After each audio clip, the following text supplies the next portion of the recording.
আমি আশা করছি আমার এলাকায় মানুষ যারা ভোটার তারা আমাকে খুব ভালোবাসে।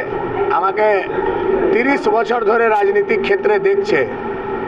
বিগত নির্বাচনেও আমার উপরে খুব আস্থা রেখেছিল, কিন্তু আমি সন্ত্রাসের সামনে হেরে গেছিলাম। এবার নির্বাচনে সন্ত্রাস হবে না।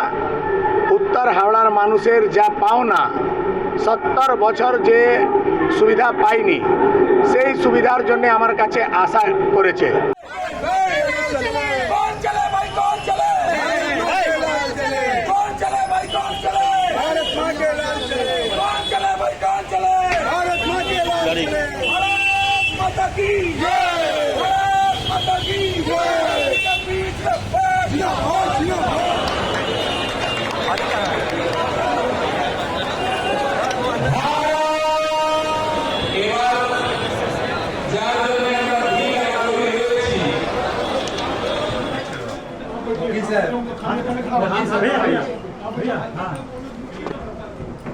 लीजिए, खत्म हो जाएगा।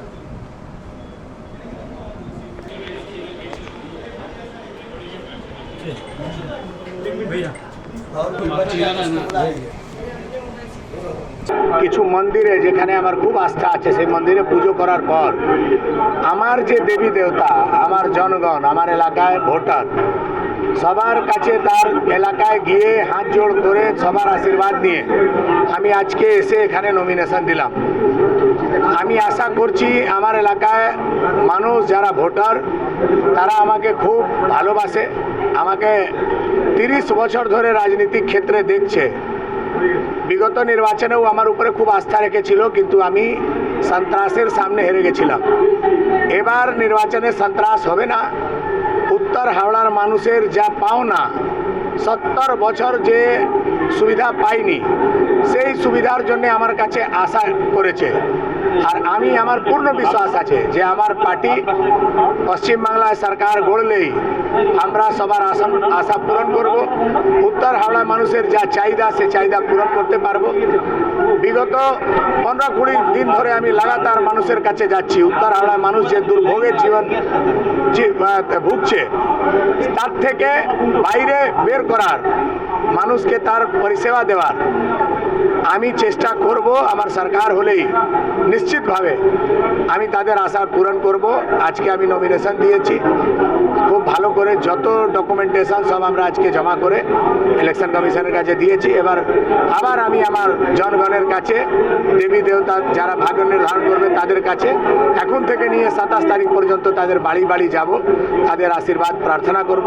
আর আমার আশা আছে যে তারা আমাকে আশীর্বাদ দিয়ে জয়যুক্ত করবে।